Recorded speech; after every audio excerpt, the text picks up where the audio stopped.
here. Right, yeah, thank you, right. And it's been about the same, not Yeah. more, Okay, but it's been about the same. all right, 138th and Brook, right? 138 books. Good evening, everyone. Okay, Yeah. here come the judge, right? Welcome to the meeting, everyone. It is 6:15. My name is Marilyn Peña. I am the Chair Committee for Health and Human Service, LGBTQIA, and this is the meeting for Public and Transitional Housing. Danny is not in today. Okay, so we're going to start for call to order and introductions. The Oye de Jesus, Community Board Member, and also LGBTQ member. Paola Martinez, Chair for Community Board 1. Janice Bonsu, Program Administrator, Department of Homeless Services. Herbert Quinones, New York City Department of Health, Puerto Rico. Kenneth Johnson, Health Department Community Affairs Team. Christine Makata, Community Board Member.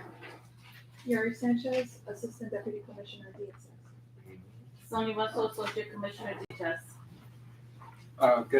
Good evening, Jamar Hooks, Deputy Commissioner for Intergovernmental and Legislative Affairs for DSS, which includes HRA, Human Resources Administration, and DHS, Department of Homeless Services. Rosa Pinedo, Community Board Member. Patricia Simpson, Community Board Member.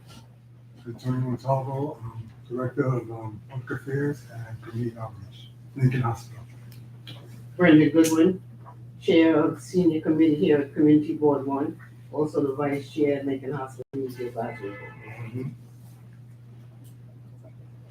Keith or resident, community resident. Nellie Mobley, Community Resident. Hi, good evening, everyone. I'm Anita Reyes. I'm with the New York City Department of Health. I'm the Assistant Commissioner for the Bronx office. Jose Quintana, New York City Department of Health, the Bronx office.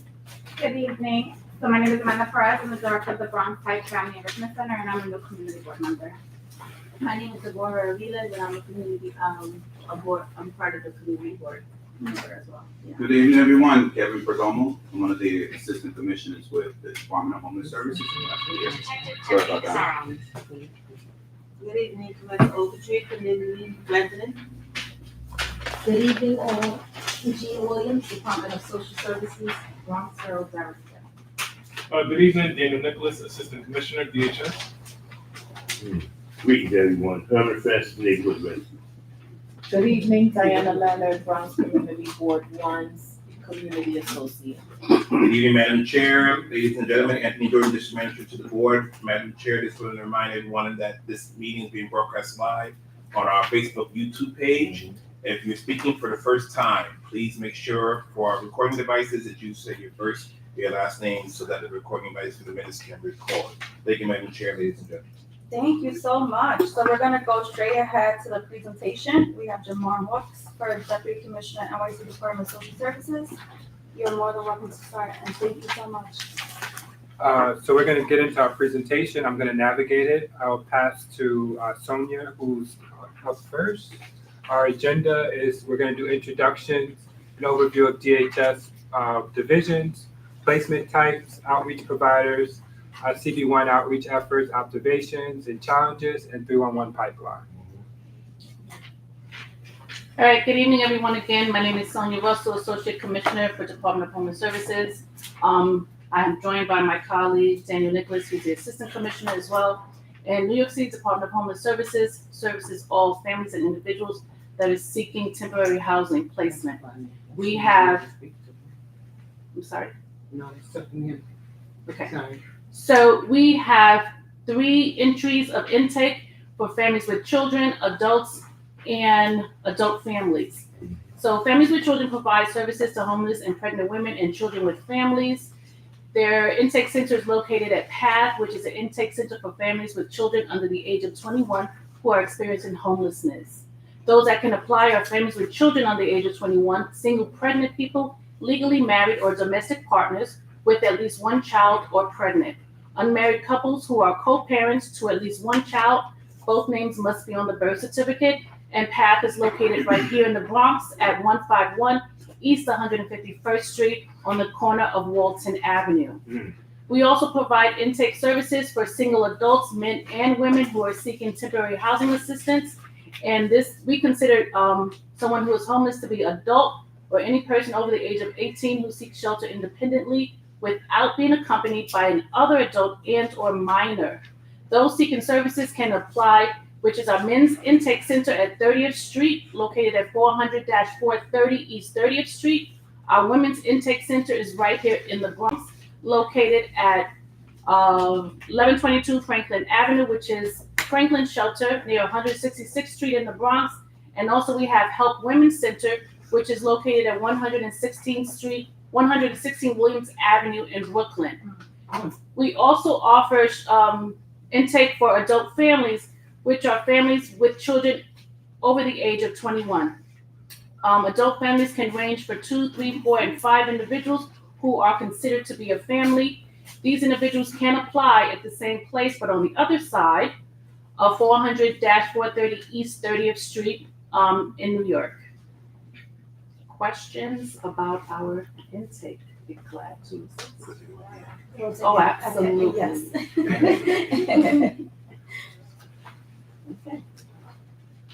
Let me just get a little closer, because I don't see very well from distance. Good evening, everyone. My name is Kevin Perdomo, and I'm one of the assistant commissioners with DHS. I'm so glad to be here to talk about what's happening in this community because I live here. I see what's happening at the plaza. It's a situation that has been going on for a while, and a lot of work that my teams have been doing in the area, try to connect folks to services. I don't know if anyone heard about the JCC, the Joint Command Center, is a hub within the street homeless solutions. What we do, we provide rapid response to requests for outreach, homeless outreach. It could be above ground or in the subway system. So we coordinate with other sister agencies. We conduct joint operations to engage folks that are on shelter. We offer them services, especially placement within our portfolio, which is talking about safe haven, stabilizations, and also drop-in centers.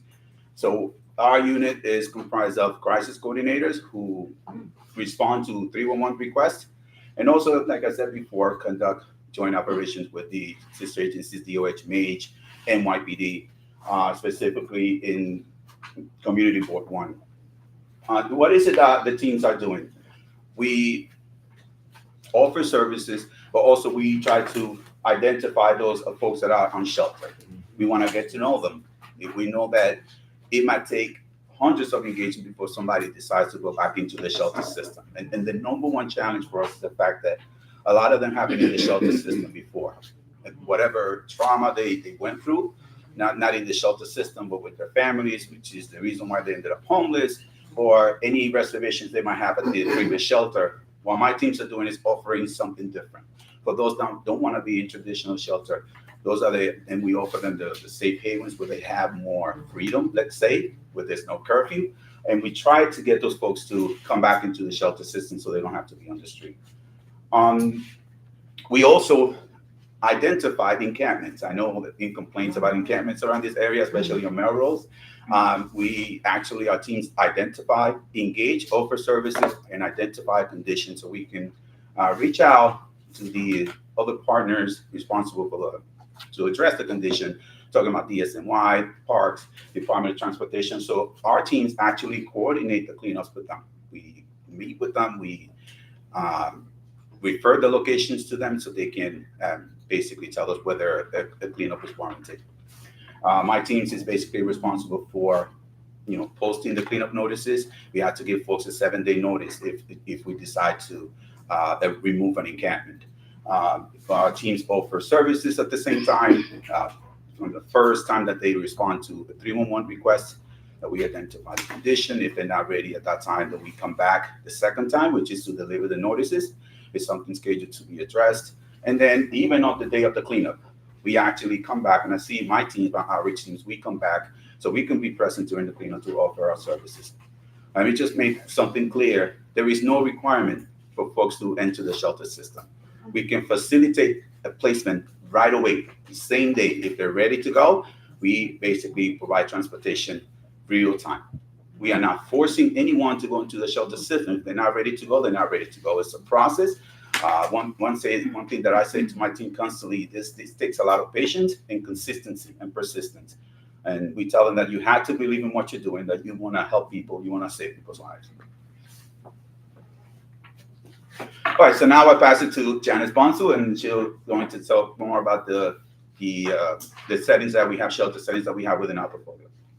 So one of the things I wanted to, good evening, everyone. I wanted to highlight is that what's different for our division, which is Street Homeless Solutions for the Unsheltered, is that we don't have a curfew.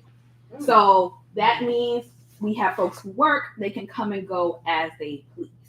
The only requirement is that they do not stay out for a period of 72 hours. So I just wanted to highlight that because that is unique to our entire agency. So the first type of bed we have are stabilization beds. And our stabilization beds are for our folks who don't require as much oversight and supervision. We have single rooms, doubles, and triples, which are a lot more appealing to our folks who are unsheltered because they have issues with trust, of course, and are isolated. So a lot of times they prefer stabilization sites. Another option is safe haven. Those are for individuals who are grappling with mental health or substance misuse because we have clinicians on site who are also helping these individuals. Every individual within our division who accepts placement also is linked to case management with a outreach team. And that is because our folks are transient, they're in and out. So our outreach teams will work with them in or out of our placements. Next slide, please. The next type of well, not necessarily a placement, is a drop-in. Of course, we want everyone to be placed. We want everybody to be permanently housed, but not everybody is ready. But with a drop-in, they can come in, they can take a shower, they can get something to eat, they can take a nap. So we have several drop-in centers throughout the city of New York for individuals as well. We also have a drop-in center / safe haven hybrid. So with that, we have individuals who they can come in, they can eat, they can take a shower, or they can stay. So those are that's our the newest type of placement that we have. And again, this is unique to our division. The last is our welcome centers. We have one in Manhattan that just opened and another in the Bronx. So our Bronx Welcome Center is located on Webster Avenue. So Where exactly in Webster? Do you know? 1930 Webster Avenue. Thank you. What's cross street? It's on Webster Avenue. What's cross street? I don't know. Let's save our questions to the end of the presentation, please. So that being said, what's different about our welcome centers is that they are a lot smaller than a regular intake. So individuals have, they share double, they have their own room, they're assessed. We try to find the best place for them to go so they could actually go into the adult system, or they can stay within our division and go into a safe haven or stabilization. Next slide. I just wanted to add, for those that actually go to the drop-in center, we are still engaging. We still want to get them to go into traditional shelter, basically go into a safe haven or a stabilization. So we constantly working with them, and there's been a lot of individuals that we have placed into traditional shelter out of the drop-in. Okay. The next thing is, I mentioned earlier, our outreach providers. So when it comes to our outreach providers, we have one outreach provider for each borough. For the Bronx specifically, it is BronxWorks. They are responsible for canvassing, and also they do have safe haven sites that they oversee, as well as case management. So as far as our outreach efforts, when it comes to BronxWorks, they canvass the entire Bronx, and they respond to 311 tickets and special canvas areas such as the Bronx Hub. And they're in the hub 6 days a week.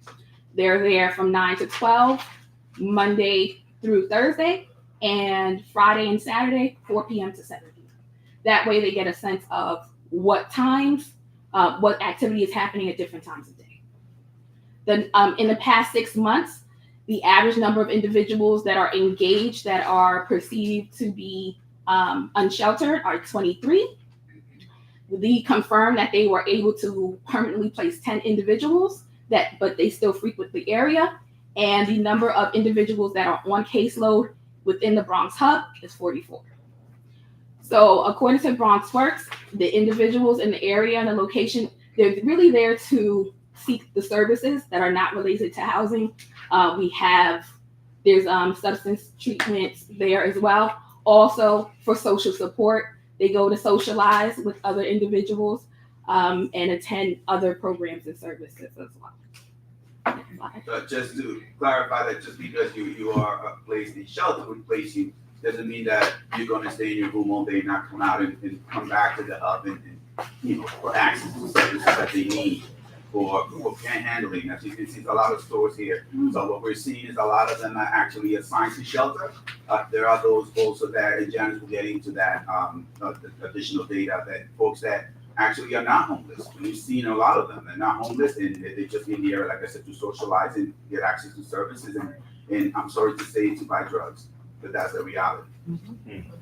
Because their family got tired of them coming in with that nonsense. I wouldn't stab myself pussy for the past 40-something years. Order, please. So when it comes to the Joint Command Center, we also have outreach staff. We do not provide case management or long-term services. We're crisis. So that means we come, we offer services, and then we would transition individuals who are on caseload to our outreach providers. So in the past 6 months, our teams have engaged, and these are not unique numbers. These are individuals ongoing, 1,192 individuals. The number of individuals refusing shelter is 613. Individuals already assigned, 102. Number of individuals placed in shelter during daily canvassing over the last 6 months is 111. And the number of individuals not homeless is 366. Yeah. So our observations and challenges are individuals in the area are seeking, again, services not related to housing. They're there to socialize again. They have friends, they have family members as well. They are using substances. Also, a lot of clients will come back to the area because they've lost their bed. They've been out for 72 hours and they know that we have canvassing there. So they'll go and say, hey, I lost my bed. Can I still go back or can I get a new placement? So that's what we're seeing there. Some of the other challenges is that I see because I'm in the area as well in campus, is the fact that during the day we're seeing a lot of these individuals now, the ones that are not sheltered, not willing to basically go into shelter at that time because they're busy, they're trying to make money, they have appointments, and even if they're not ready to go, we still offer the bed. We'll still give you the location, and they have 72 hours to report. That has been working for us, which is why you see that higher number when it comes to placements. It might seem small, 111, but it is a big number. Another thing I want to say is that the drug dealers in the area, that has been a challenge for our teams. It's very difficult to engage someone about shelter and other services when they are basically distracted by drug dealers. And sometimes in instances we're being harassed by them. And my teams, they feel they have some reservations about doing canvassing after 6, but we still do because we have to be out here. This is what we signed up for. But the presence of drug dealers in the area is really a challenge for us.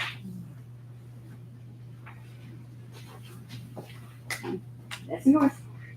Oh, the next one. All right. So, how do we reach out to you, to the JCC, right?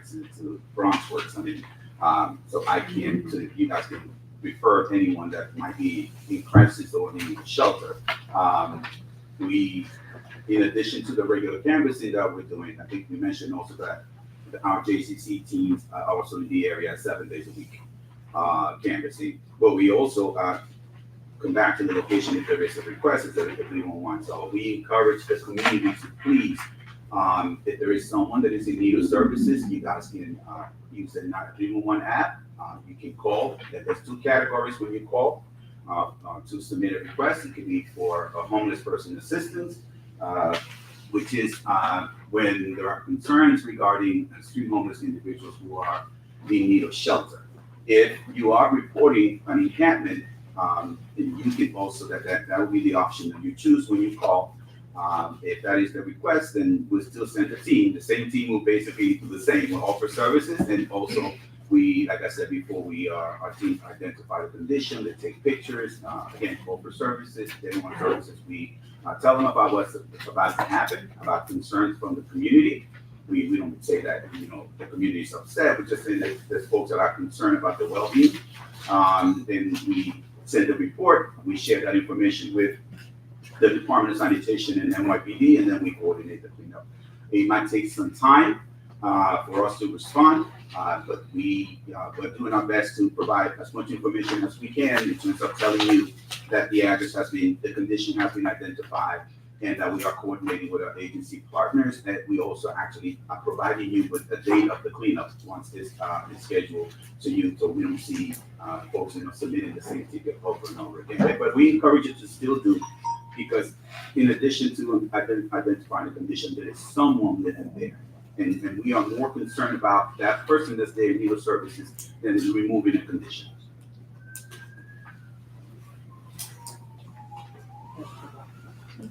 And that is the 311 process.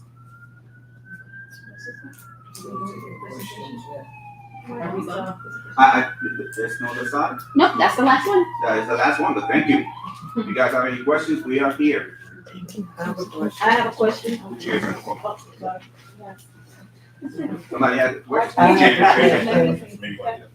So first of all, thank you so much to each one of you for coming this evening. I want to recognize that, it's so very important to have the individuals that do this work and run the programs and are making sure that the resources are well allocated. So, this goes in recognition to each one of you for your public service and for trusting Community Board One as a valuable partner. This is a topic that we have been discussing for quite some time. It's very important to the community at large. And I think that this will not be the last conversation.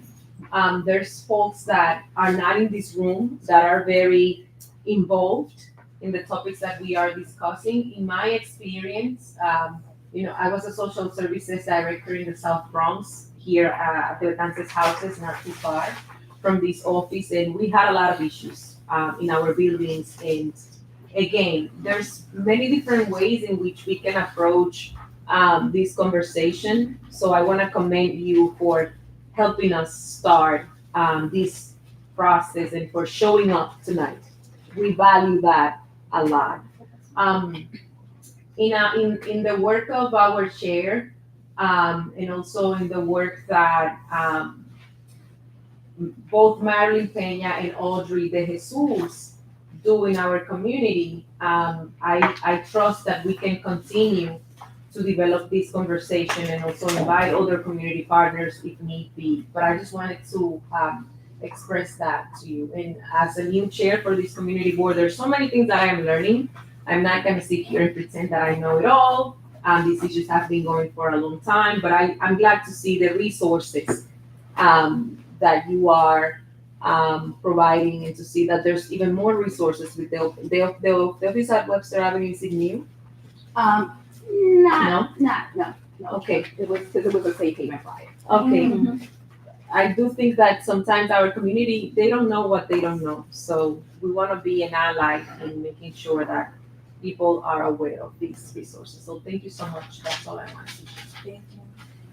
Excuse me, I have a question.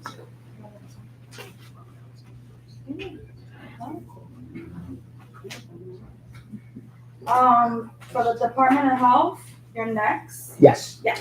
Hi and welcome. ¿Cómo están, mano? Bien, bien. Good evening, everybody. So, just to kind of put everything in context, one of the challenges that we've encountered in the community is syringe litter. Okay, so give you some up-to-date numbers. So we initiated a community syringe redemption program, right? Similar to a gun buyback program, and obviously in this case syringes, which we launched in March of this year. And I must say that between March of 2025 and let's say September, we've collected over 500,000 syringes. Okay, so we hope that many of you are seeing the difference in the neighborhood. And out of that 500,000 collection of syringes, we've engaged over 1,100 participants. Okay, speaking specifically to St. Mary's Park and the hub, specifically Cortlandt Avenue, Cortlandt Street, and I think 148th, where we have the syringe collection van. St. Mary's has collected over close to 11,000 syringes, and over by the hub, about close to 12,000 syringes, engaging over 1,900 participants. With that being said, we also want to give you an update. So we fund an organization called On Point. On Point was able to upgrade its mobile van to make it a medical van. So in addition to doing the syringe collection, obviously we always want to engage people around their health. Okay, and so we have this new van. We call it the Winnie. And one of the nice things about it, the nickname, the Winnie. The organization is called On Point. Okay, and so they upgraded their van so that they have a traditional mobile unit, medical mobile unit to be clear. And what's really, I think, encouraging about this is it's staffed by a part-time nurse, and when the schedule allows, a doctor, physician. And so again, in the spirit of trying to meet people where they are, this is where we are as far as collecting syringes and trying to provide additional services to the target population. Thank you so much. Thank you so much. I know the last time you guys came to present the initiative, there were certain places throughout the Bronx that I had mentioned, Yes. right? And so we're passionate because we're happy that you have this program that's helping the community. But there were some questions in certain areas, such as 138 and Grand Concourse that I mentioned. Mm-hmm. We do have areas by the park on Bruckner. Mm-hmm. So anyone can chime in because everyone does, yes, and the community. And we also have under the Willis Bridge as well. So what's I guess what I'm trying to say, like, how can we communicate to give you those type of addresses?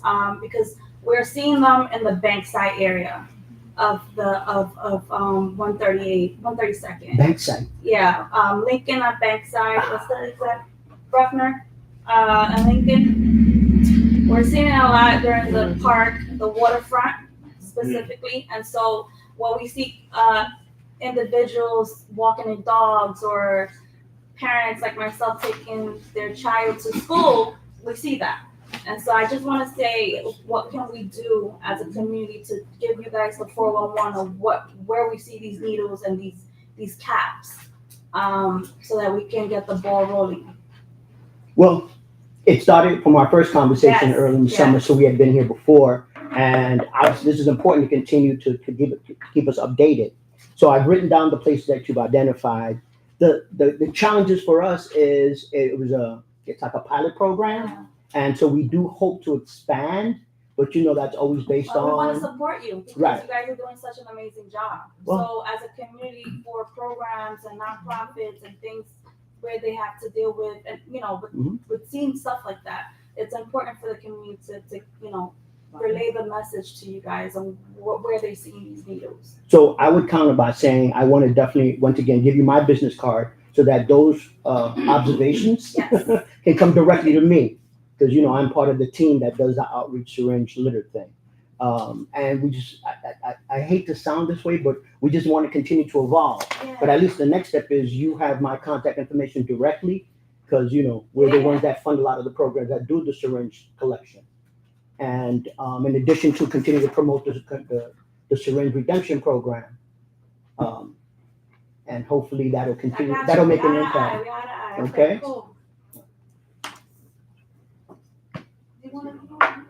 Can you identify what the needle redemption program is for those in the audience who don't know what it is? Right. So it's called the Community Syringe Redemption Program. It's a van that we were able to fund for 1 calendar year that provides a financial incentive for folks to turn in their used syringes. They can collect or they can receive up to $10 per encounter, and hopefully that will contribute to cleaning up the syringe challenges. Obviously there are some other places we need to be mindful of, but to also the people that are connected, we do talk about issues like treatment. We do talk about issues like abstinence, but in the spirit of harm reduction, we meet them where they are. Okay, so it's a conversation that is nurtured, and when people are ready, and I would say that many of us probably have personal experience with people who chose to stop consuming, but it's a challenge. And so, please know that conversations like that are conducted with the participants. And, eventually if they decide to make a change, we're able to refer them to treatment and other kind of services. Yes. Hi, thank you for the work that you're doing. How long is the pilot program for? Right now, calendar year, right? Yeah, 12 months. 12 months. So it started March 2025, so March 2026 is where the funding may run out. So so that's where it may run out. If it doesn't run out in year 2, is that where you guys may expand services and locations? That's our desire, yes, definitely, that's So our that's why you're desire. sticking to the particular locations that you're sticking to now? Yeah, I mean, right, so yeah. logistics, yeah. So the pilot program, this was a law passed by the city council. The council member Diana Ayala's office, they authored the bill, and it was signed into law. So that's why the sites and the duration of the pilot are rigid. But of course, we have this district has 2 new council members coming in. We have a new administration coming in 2026. So there is an opportunity for community members to share their opinions with the new electeds coming in. I would definitely recommend that. And then, of course, once the pilot program's over, we're collecting a lot of data. There will be, of course, an evaluation of the program. And then, as Herbert said, we do hope to continue and expand it. But this is it was enacted by legislation. So in order for that to continue, new legislation would need to be proposed. So there's going to be a hearing on this eventually then? I would say so, yes. Okay, that's good to know, because then we can rally community members to testify. And I would say, get connected with the incoming elected officials, let them know that this is a priority for the board and the community. That way, you have some of the political support. Thank you so much. Does anyone else have any questions? I do. Yes. I got you right now, Mama. I have a few because we went to 3 different presentations. My first one was the time frame on the welcome centers. So it depends. Ideally, it's 10 days. Okay. My second question is, how do you guys handle the LGBTQ population if you encounter any homelessness with that population? You mean during outreach, or if someone is seeking to be sheltered? Both. So we have shelters specifically. We just opened up one in Long Island City or Brooklyn. Long Island City, which is our first, matter of fact, TGNC shelter. We also have LGBTQIA beds throughout the shelter system. Mm-hmm. So if someone comes into shelter and they identify themselves as such, we have specific shelters for them. Okay. They just need to indicate that. And the last one is, how do you guys handle the homeless population from weather conditions? When you So do the outreach? I don't know if Kevin wants to talk about that, but we do have what's called code blue, code red, depending on the time of the year. So this will be our code blue. So if the temperature drops at a certain degrees, anyone that is unsheltered, we would, they can come inside and receive a bed. Kevin has an outreach team that would go out looking for those who are in inclement weather so that they can come into shelter as well. Yeah, our teams are out there. We have a certain hotspots that we do canvas during Code Blue, looking for those vulnerable clients, and trying to get them into the shelter system. Going back to the welcome center, just want to clarify: the welcome center is only for new clients. So if you're new to our system, then we place you at the welcome center for up to 10 days. During that time, we want to get to know you. We want to know what your background is, if you have medical conditions, so we can determine, the next step for you, where we can place you, whether it's traditional shelter or safe haven or stabilization. And the code blue is when the temperature drops below 32 degrees. Thank you. That was my last question to this. So we will probably be in code blue tonight. Yeah, there is one already. Yeah, we are. There is one already. And the last one was, I remember back in the day, they were toying with the idea about 5 cents. Please. About 5 cents. This is for the gentleman about the syringe, the arm point. They were talking about 5 cents per syringe. They were toying with that idea to give them as an incentive. Whatever happened with that? That's, I think, what we're offering, right? It's about 20 cents per syringe. Yeah, I For a believe. total of $10. Okay. Maximum of 10. Thank you. Yeah. That's it. Thank you so much, and I appreciate all the information. I want a copy of the slide. We will have to check with our leadership. Okay. Yep. Ms. Yes. Good Ms. evening. Yeah, sorry. My name is Patricia Simpson. I'm the state president for Patterson Houses. Okay, as well as a community board one member. My question is, well, actually, it's a statement. It's a shame you can't come in the buildings. Okay, because that's where a lot of them are in the buildings since they closed the hub down. They came to the developments. They're in the developments. They're in the buildings. They're on the roof. They stay in the elevator shafts, and they cause a lot of problems with the elevators. They're doing drugs within the building. And with that said, years ago, a couple of years ago, I don't know if this is the same group, but y'all used to be on 145th Street and College Avenue. You had a table out there, harm reduction on 144th Street and Morris Avenue. That's one of the drop-in centers that you had. Years ago, you had a table out there, and you would feed them. You would give them sandwiches and clean syringes. 144th and Willis, is that 144th and Willis? No, 144th and College Avenue. 144th and College. Yes. Okay. 144th Street, College Avenue. Because I used to go over to the table. Okay. And they would, the majority of them will refuse any help, but they would come and they would get the needles, they would come and they would get the food, and then they made drop boxes where they used to drop they wanted them to drop the used needles in the boxes. Right. And you used to come and collect the box, collect them from the boxes. Okay. This was years ago. Right. And then they would ask them, if they wanted help, and they would tell them, where they can go to get the help, mental health, and things like that. A few of them did. And then I had the privilege of going to the drop-off center on 144th and Morris Avenue. That's where they had their food pantry.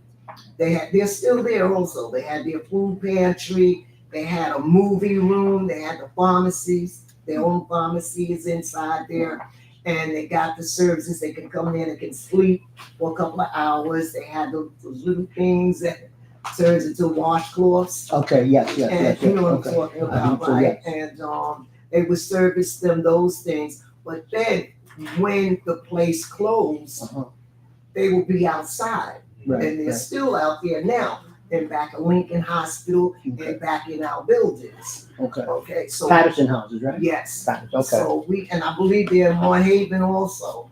And more houses, So two thoughts. One is I will give you my card. All right. Regarding the syringe litter, you can email me directly. Okay. Exactly. Number two is we can talk. So now it gets bureaucratic because NYCHA is NYCHA, right? It's its own entity. But we would be open to training the NYCHA staff. But now be mindful. We got to now talk about liability stuff because they are picking up. It technically will be picking up syringes and all that comes along with that. But we were supposed to be doing that before. They had, we were going to go into the training and whatnot. As a matter of fact, we did. So when you say we, you're talking about the tenant association, yeah? Yes. Okay, as opposed to NYCHA staff. Yes. Just want to get the politics right in my head. Okay, because along with our political leaders. Okay, some of our council leaders, and also like I said, they would, since the closing of the hub, and then with that outreach, that drop-off center. Would you happen to remember the name? Because we fund harm reduction. Yeah, 144th and Morris Avenue. They're still there. Okay. And they have, like when I leave here and I go home, they're gonna have a truck out there I don't know if that truck is affiliated with you guys, but it's a truck that comes every night and feeds the homeless people. Okay.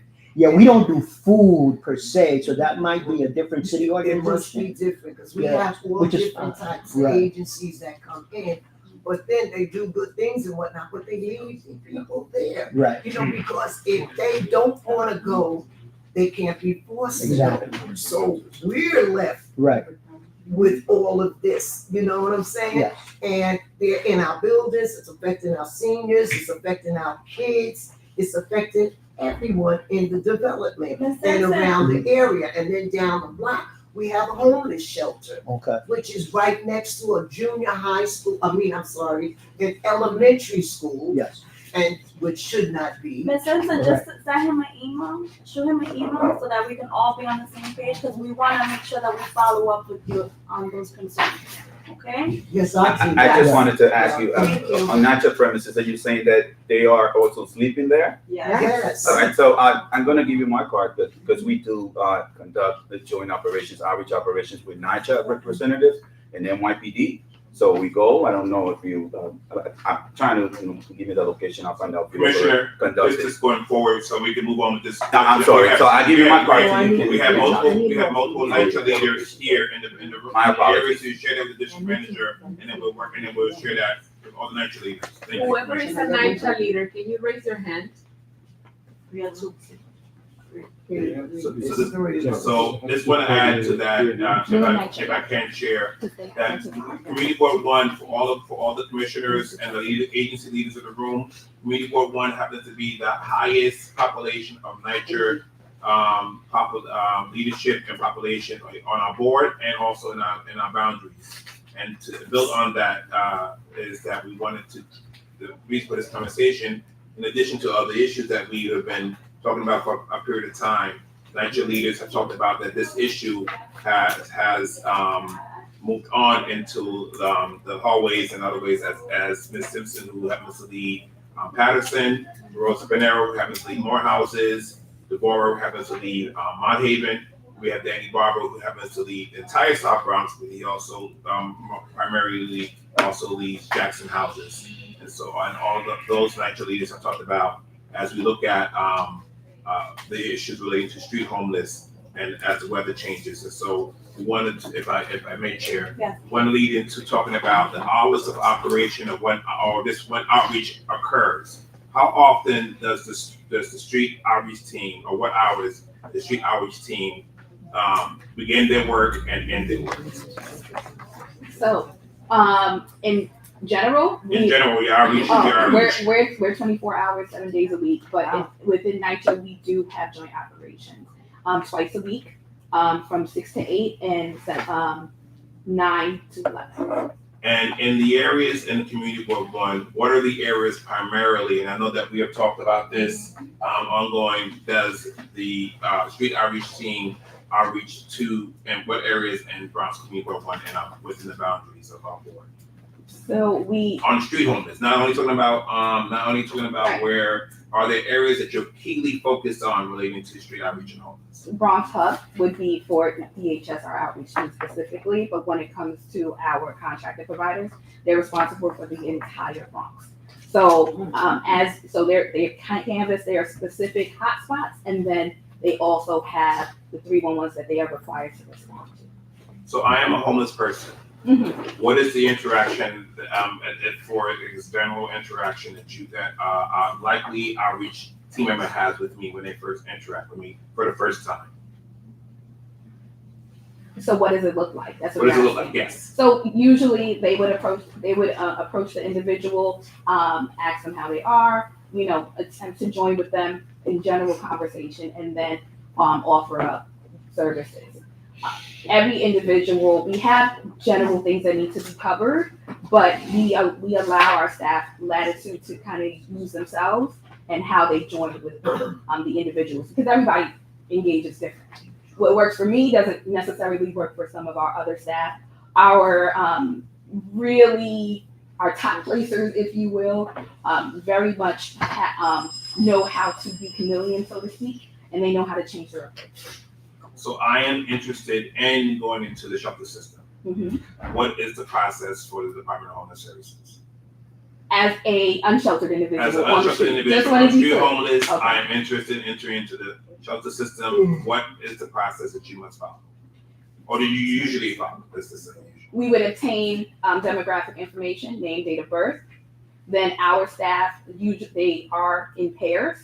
So what they would do is then call into our service desk and share the information that we have. They would do a quick search on the client, and then we would let them know what options are available, and then we would they make an offer to the client. And once if the client accepts the offer that we have, Also, we do take into consideration their preferences. However, if their preference would set them up for failure, we would then make a suggestion, at least in the same borough, etc., that they would like. And we make an offer. If they accept, we would send transportation if it's available. And then they would then be required to go and complete intake at their site. So shelter is available to me immediately if Correct. I am on the street. Are we and I talking wanna about, go to I'm sorry, shelter. we're talking about. This drop-in? is for outreach. Okay, just want to make sure. This is for outreach, street homeless solutions. Again, Right. our other divisions they have to go through intake. Right. So But I that's want to different. different. That's a different track. Confused. Yeah, Okay. so to be clear, that is for the Joint Command Center, Sure. Street Homeless Solution. I'm in the encampment. You found me in the Yes. encampment. I am. You interact with me. I'm interested in going to the shelter system. There's no centralized system. There's no wait. I likely will get transportation to go into some sort of drop-in center, shelter, or I will come off the street. Safe haven, To safe haven. stabilization. If they're not interested in long-term and they're like, hey, listen, I just really want to take a shower. Right. Then we would. Take a shower, get a bite to eat. Yeah. And so when I'm in that system, is it sometimes these stabilize the beds, or my understanding is that there's the chairs that happen. Help me. Is that a myth? Help me understand. That's for drop-in. That would be a drop-in. So drop-in. I'm in the chair forever. How long a period of time? What is the reason why how do I get moved from the chair system to a bed? Because whether it is, if I'm only battling a health issue, I need to be laying down in the bed, or what happens from how do I get into a bed system? As long as you're open to it, if you want to go into the shelter system, it's up to you. Yeah. I mean, the drop-in center is a last option. You don't want to go into the shelter. You don't like what we're offering you. You're not ready. Then we'll basically offer you the drop-in. But yeah, I mean, But if you're having a medical condition, we are offering medical services, sir.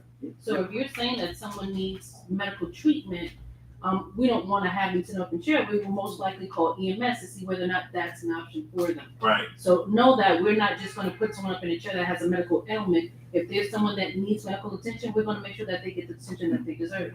And at the drop-in, if individuals say, okay, I'm ready for a bed now, the drop-in center would call us or refer to our service desk, and we could offer a bed. So let's walk into now. What is the number one reason you hear or the department hears that a person is not interested in entering into a single adult shelter system or into a place where there's usually a bed? A street homeless person. Street homeless person. I am looking. You offer me a bed, but what is the number one? I want to go there because. There's not really a number one reason, and that's really because Give me the top three then. There's quite a few. Number one would that they're not interested or they're not ready to come inside. A lot of our clients have been living this way and surviving this way, and they're acclimated, right? And they have ties to the community, right? They may have ties because their grandmother lived here, their aunt lived here, they grew up here. So they have ties to the community, and because of that, this is where, maybe their cousin gives them a sandwich, or they know exactly how to survive. So they're not necessarily ready. Also, some individuals, what they hear, they're like, I'm not interested. They're not ready. And then one of the issues is trust. A lot of our clients who are on the street have a lot of issues around trust, isolation, have been traumatized, have experienced a number of things that led them to not trust individuals. So that's another issue, and that's also a barrier for us as far as engagement, and that's why we like to engage. We will engage you every single time, unless they say no, and even sometimes we will continue. Then there's also curfews, right? Some of them are not interested in the curfew, and then the congregate setting. Some of them will prefer a smaller setting, which the safe havens and stabilization beds offer. I think just to add, a lot of them are interested in singles. We don't have so many singles to offer, and also the location makes a big difference, right? They want to be placed, they want to stay in the community. So that is another challenge as well. We could have a single bed in Brooklyn, but they want to stay in the Bronx, so they'll not take it, pretty much. Ms. Goodwin? I have a question and a comment. This is all good. This is beautiful. But we need more of this outside. Yes. Because there's numerous people in our community that don't even know this all exists. They do. Like, excuse me, Henry. Well, we keep it. When we did the MTA at the board office, we need this there. So people can know to come in and ask these questions. We have families now, due to these rent increases, who are suffering. They don't know what to do and how to do it, okay? We need more of this on the outside. This is a beautiful thing. We have these agencies here, but we don't even have a serious link-up with these agencies in this board. Because I invited the gentleman tonight and I said somebody will be there that you can talk to that person and see which way to go. He's being evicted. He's working, but he's being evicted. His rent went up so high he can't pay it. So this is what we're working with too. And this is an issue that needs to be addressed too, because somebody's working, right away they say, well, what did you do with the money? You know? And those things have to be looked at, certain circumstances. That's all I'm saying, that we need to do more outreach on the outside. I appreciate all you being here. Thank you. Yeah, appreciate it. Can I, Back to the outreach and doing outreach in a hub. I'm sorry, Commercial Oaktree community residents. Not only am I a resident, but after work, I go to school. I can come out to transportation when it's cold and when the rainy weathers, they tend to flock to transit, MTA, and underneath the underground. Is that outreach being done not only just on the street, but underneath in the MTA? I can answer that. So our outreach provider that handles the subway is BRC, Bowery Residents Committee. BRC? Yes, BRC. And so they're responsible for any outreach in the subway. Okay. MTA, right? Yep. Oh, no, they're not MTA, BRC. No. Oh, within the MTA, yes, correct. Okay. Yeah, underground. Okay. And they have paraphernalia, so you know who they are. It says BRC. Yeah, and they wear orange as well. Of course. Thank you. So I wanted to respond to this. Yes. So DSS and HRA work very closely together. HRA is the Human Resources Administration, oversees the benefits programs for the city, such as One Shot Deal, such as the City Theft Program, which is a voucher program similar to Section 8, that's paid for exclusively by the city. So if an individual is facing any housing instability, the first place, and we call it home base for a reason, the first place that they should start is home base. There are, I think, 13. Is there one on Arthur Avenue? There's one on the Grand Concourse, and there are 9 others in the Bronx. Okay. So if they are facing or experiencing any sort of home instability or facing eviction, they should go to home base. Do you all have flyers about all of these agencies and how they exist? We do. We have flyers. We also have the information on our website. We share this information on social media. But check our website. Home base information is there along with the 9 Bronx locations. Appreciate it. I'm ready to look too, but yeah. So I just want to add that you mentioned that there's not representation. The health department does have representation in the health committee, so we do come to the monthly meeting. I was the chairperson of the health committee for 20 years. We always had a connect. But I don't know now, there's so much going on that it's rough for everybody. And I recognize that because even in the health area, especially in behavioral health, a lot of these issues are affecting people with their behavioral health. And they need other resources. And I'm saying we just need more information out there. You're doing the job, but people just don't know. And that's correct. And so we are trying to be out there and be at board meetings. We do have an office that's focused on community board 1 through 6. And we do attend the meetings, the health meetings. Kenneth, who represents us, also sits in the cabinet meeting. So yes, we want to make sure that we are active in the community. We want to come out and share information about the different programs that we have. I thank you for that. Thank you. I guess, two things. One recommendation is that a flow chart is can create amongst your organization that can be given to different, like here at the community board, so when they see something, they can actually refer the person. I'm an educator, so I don't, like the flow chart makes more sense. It's quick, it's easy, follow, right? And it's like a one-stop deal. So they're like, all right, we can try this one, this one, this one, and the flow chart is, I can help you guys do that. But I literally helped the individual 2 weeks ago, 21 years old. He got kicked out of his girlfriend's house. His parents lived in PA. He had no way to get home. And his parents didn't want him to come back because he left. And so I took him to a space over here. And they sent him down to Bowery. And he only got one meg and then he was back out on the streets.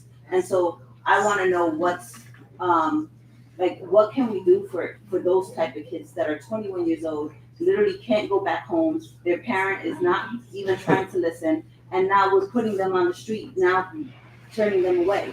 And he was turned away. He was turned away from Bowery? Okay, so again, if someone, singles are for those 21 and older. So if a single male or female is seeking shelter, and they are willing to come into the shelter system. This is not a drop-in, this is not a stabilization bed, this is an actual shelter system. So if an individual is willing to come into our shelter system, they can access either through 30th Street if it's a male. And for example, if he came into 30th Street and he said, you know what, my parents live in PA, and my parents said I can come back, however, I don't have the funds or the means in which to get back, we would send him back. We would pay for him to go back to Pennsylvania. If he said, I live in Denver, we're gonna pay for him to go back to Denver. If he says, I live in Argentina, we're gonna pay for him to go back to Argentina. So if someone comes into our shelter system and say that they need assistance, whatever that assistance may look like, we're gonna try to either divert them back to their home and or place them into a shelter system. So they're gonna go through the intake, as Kevin pointed out, or Janice pointed out, it's an assessment. So we're going to assess their needs, whether or not this person has mental illness, whether or not this person has substance use disorder, depending on their circumstances, what shelter is specific for them. Because we have a variety of shelters for our single men and women that's specific to an individual. There's general, there's employment, there's MICA, there's mental health, there's substance use, there's TGNC, there's LGBTQI. So we have a number of shelters that's specific to an individual who's seeking shelter services. The only thing where we don't have this is at our adult families and our families with children, because they have those services sort of co-located or it's within their system or they contract out. So this individual who is seeking services, he can always go to 30th Street. 30th Street. He did go to 30th Street. He wasn't turned away at 30th Street. He got the bed the first day, and the second day there was no bed, so they told him he just had to. Not at 30th Street, just 30th Street. Bowery. Oh yeah, that's different. Yeah. Oh. So Bowery's different because we don't turn anyone away. Please, DHS does not turn individuals away. So you're going to get a bed, and again, if you're willing to come into the shelter system, we're going to provide that shelter for you. We have beds for young adults. So we have beds depending on, we have beds for seniors. We have beds for 55 and over. I hate the word 55 because I'm 55, I'm not a senior. It is what it is.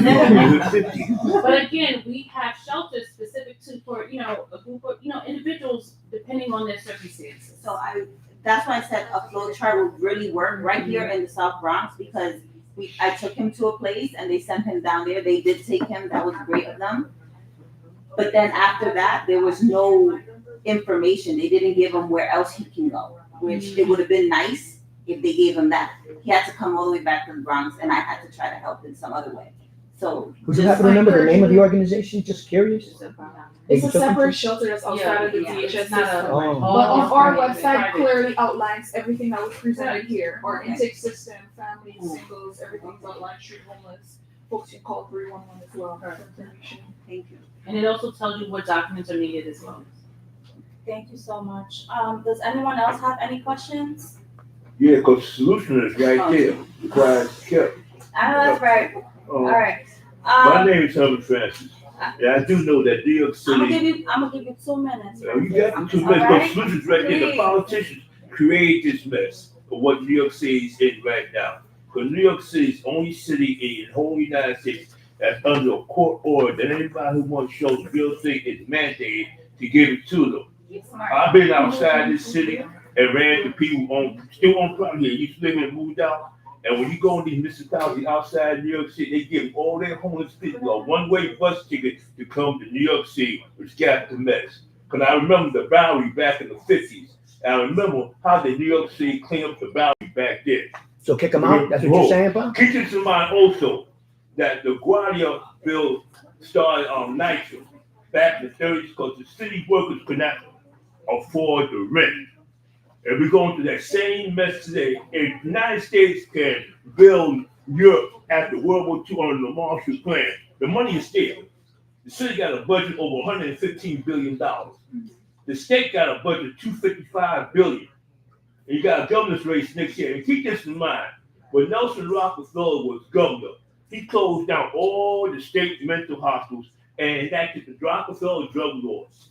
And when you go right down there to Lincoln Avenue, because I remember when I was chairperson of the service, how the state parole and probation moved its offices off 161st Street down to Lincoln Avenue, 132nd Street. When I asked them why they moved there, they said according to their records, the majority of their clients come out of this zip code. And why is that? District 7. They said straight up front, 75% of inmates in the state prison system come out of New York City. And that 75%, 85% will come out of 7 districts in New York City. Now, where is all this money going to?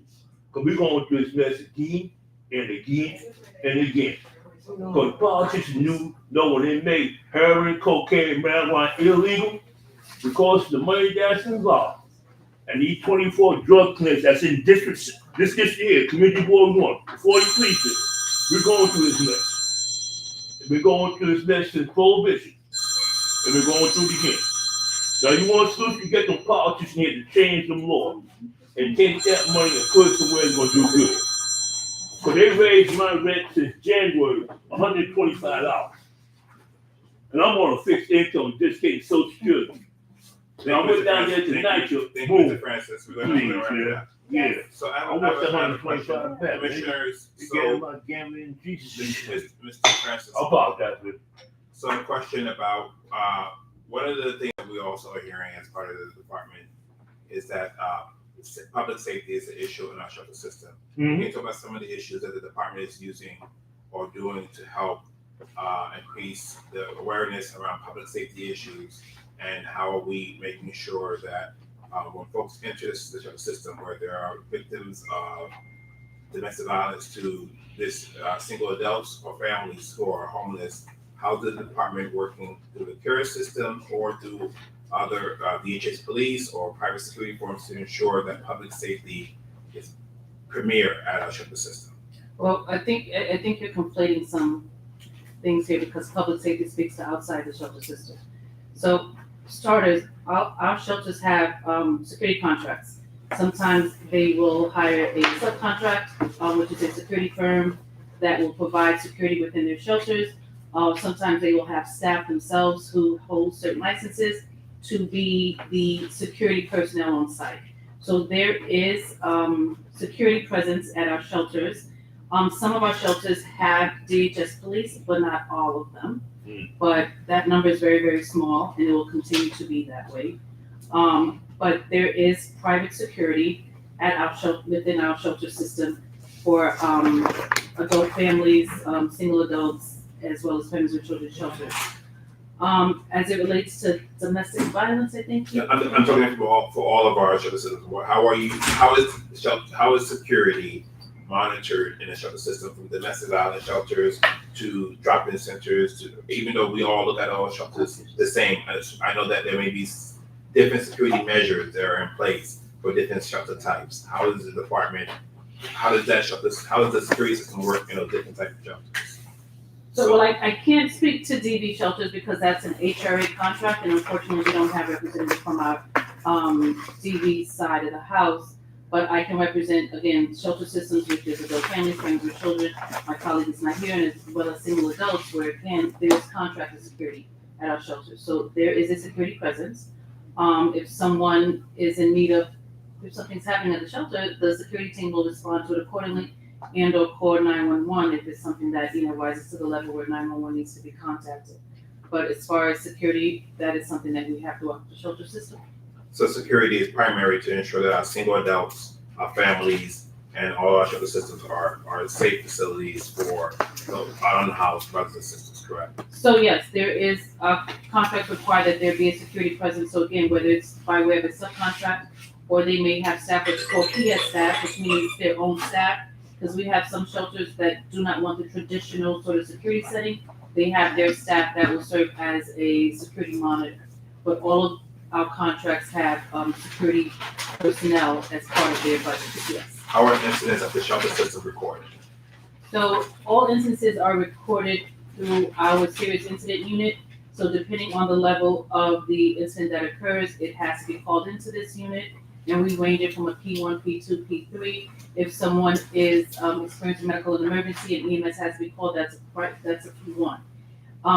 Those cases, it may be escalated to the program administrator on the single adult families or families with children side, or to the assistant commissioner such as Mr. Nicholas. Well, this way we're aware of the incidences that are happening, and if we need to do anything about it, we will. But for the most part, all of our instances are recorded through our care system. So we know how many incidents happen at each site, each day, each month, each year. Thank you.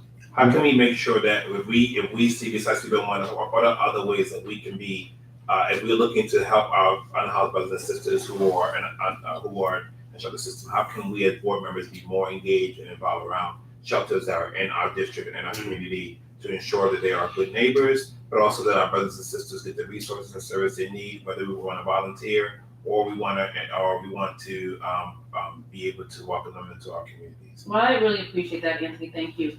And there are 15 shelters within CB1. I think there are 9. 15? Yes.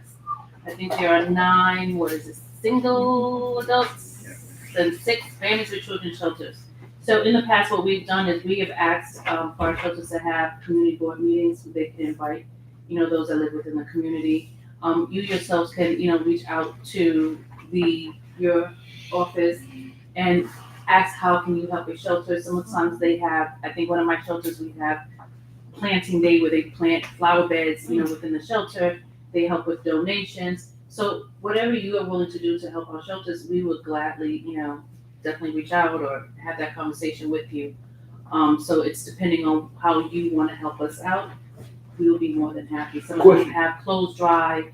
Some of them have donations or for Thanksgiving, church giveaways, things of that sort. So whatever you have that's within the community that we can reach out to our shelters providers for the families to attend, we will gladly do that. I want to just add one thing to it is that we are interested, definitely, Commissioner. We are not NIMBYs, and I'm not saying anyone from your team is saying that we are this grassroots civil rights progressive organization, partners as a city agency. We want to work hand in hand to ensure that while the shelter, while we have absorbed a large amount of the shelter systems, more than our brothers and sisters in other parts of the city, we understand that there are a lot of unhoused brothers and sisters, families, children who are without shelter.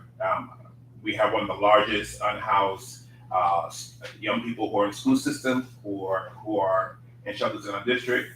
We want to join the CAPS as they are hopefully coming back online, being created. So as you talk, the program administrator to anyone else in the team, as you talk to more of the shelters that are either being cited or are here, please continue to reach out to Community Board 1 to engage us to be part of the CAP, because we want to make sure that while you're here and unfortunately are faced to be unhoused, that you understand you have a community board that wants to be active with you, but we also are part of the campaign to encourage that there's fair share amongst other parts of our borough, our city. So thank you in advance. While I'll turn the meeting back over to the chair. Thank you, ma'am. One question, please. Question, please. We're gonna adjourn. No, 30 seconds. I will just ask one question. How does a person get out the shelter system into a more stable housing environment? They're gonna be able to provide that to us, all that information that you're asking, so that we can be able to better assist you with the resources, okay? Because Parkchester, earlier this year. I got you first, but we all gotta go. Can I get a motion? Can I get a motion to adjourn? I order the Jesus, motion to adjourn the meeting. Second? I second the motion. Thank you. All in favor? Oh, Aye. There we go. Thank you, everyone, for your wonderful present. Thank you. Thank you. Amazing work you do. Thank you so much. I gave you my card, right? Did I get it? Yeah, yeah. You did last time, and I'm sorry. I don't know what I did with it.